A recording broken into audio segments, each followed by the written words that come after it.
Assalamualaikum warahmatullahi wabarakatuh. Perkenalkan, nama saya Samsul Marib dari kelas 6E Ilmu Komunikasi. Di sini saya ingin mempresentasikan perihal dengan public speaking untuk memenuhi ujian akhir dari mata kuliah public speaking. Di sini saya ngambil judul pentingnya public speaking yang baik pada presentasi. Kenapa manusia butuh berkomunikasi? Di sini pertama ada komunikasi untuk menyampaikan keinginan dan mencapai tujuan. Terus di sini juga ada komunikasi adalah jalan menyelesaikan masalah, walaupun masalah bisa disebabkan kesalahan komunikasi. Lanjut, di sini apa itu public speaking? Pertama, kegiatan penyampaian pesan berupa ide, gagasan secara oral atau lisan. Terus yang kedua, bentuk komunikasi di mana seorang pembicara menghadapi pendengar dalam jumlah yang relatif besar dan pembicaraan yang relatif kontinu. Sini lanjut. Sini ada tujuan public speaking. Yang pertama itu menyampaikan informasi kepada audiens. Bagaimana kita menyampaikan informasi dengan baik dan benar kepada audiens ketika kita presentasi. Kedua itu menghibur audiens. Menghibur itu penting ya, karena kita sebagai pembicara atau public speaking di depan umum itu harus mengambil hati para audiens supaya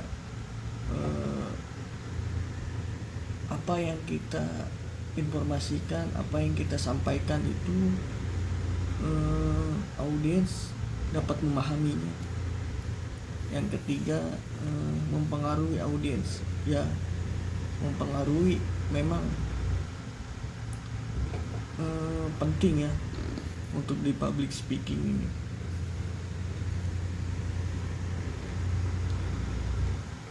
Lanjut, di sini ada manfaat public speaking. Yang pertama, mengurangi ketidaktahuan. Terus yang kedua, mengurangi tekanan. Yang tiga, memperbaiki hubungan antara yang menyampaikan dan pada audiens ya. Terus yang keempat, memahami permasalahan. Jadi apa yang kita bahas di depan audiens itu harus memahami permasalahan yang ingin kita sampaikan.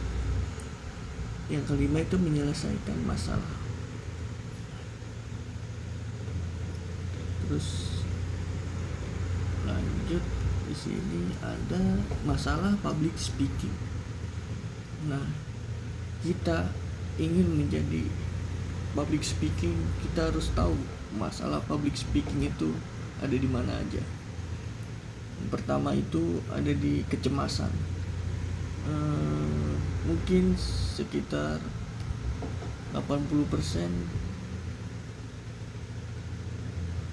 masalah public speaking itu ada di kecemasan, karena orang yang belum terbiasa menjadi public speaking akan cemas, akan gugup untuk menyampaikan informasi kepada audiens. Yang kedua ada teknik public speaking. Ya, teknik itu sangat penting untuk menarik perhatian para audiens. Terus yang ketiga itu ada penguasaan materi. Ketiga juga penting, kita harus menguasai materi sebelum menyampaikan informasi tersebut kepada para audiens. Next, di sini ada penyebab kecemasan. Yang pertama, pengalaman pertama. Pengalaman pertama itu contohnya kita baru pertama kali menjadi public speaking atau menjadi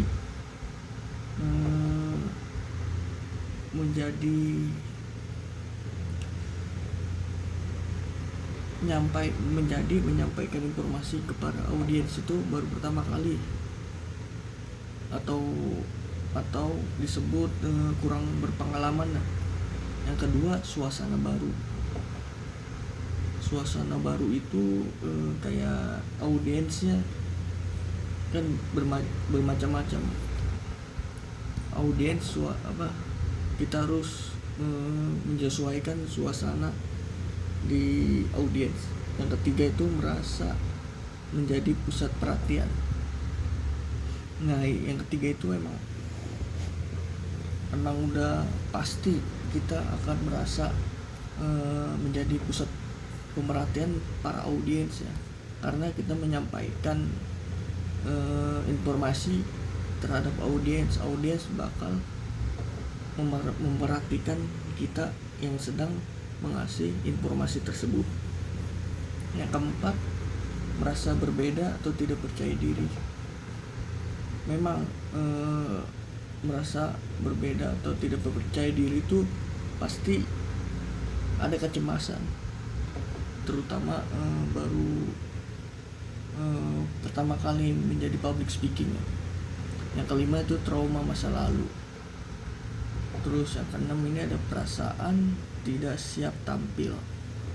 Ini juga sama, perasaan tidak siap tampil itu belum pengalaman menjadi public speaking atau pertama kali menjadi public speaking. Next, di sini ada bagaimana cara mengatasinya.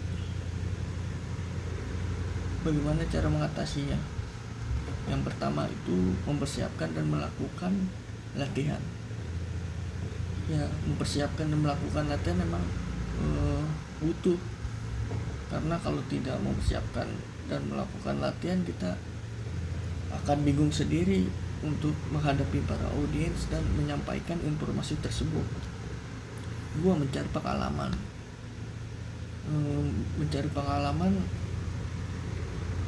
juga cara mengatasi tersebut. 3. Melakukan kegiatan fisik. Dan 4. Menganggap demam panggung adalah hal yang wajar. Maksudnya menganggap demam panggung dalam hal yang wajar, maksudnya itu harus biasa dalam mengasih informasi kepada audiens di depan umum. Jadi kita menjadi demam panggung. Terus di sini ada tips merebut perhatian busana yang sesuai datang tepat waktu menggunakan alat visual pembukaan sasaran dan tujuan kemukaan manfaat yang akan diperoleh audiens. Yang pertama, memberikan pujian tulus kepada audiens. Yang kedua, mengajukan pertanyaan retorikal. Yang ketiga, mengutip pendapat orang bijak. Yang keempat, memberikan pertanyaan misterius. Dan yang kelima, menceritakan lelucon. Next. Nah, di sini cara menutup presentasi dengan mengesankan. 1. Membuat ringkasan. 2. Kutipan. Terus di sini 3. Ada pernyataan memotivasi. Terus yang keempat, tantangan untuk segera bertindak. 5. Lelucon yang relevan. 6. Mengulangi manfaat. Yang terakhir ini ada meminta audiens meneriakin slogan tertentu. Mungkin itu saja yang bisa saya sampaikan. Kurang lebihnya saya mohon maaf. Wabillahi taufiq wal hidayah. Wassalamualaikum warahmatullahi wabarakatuh.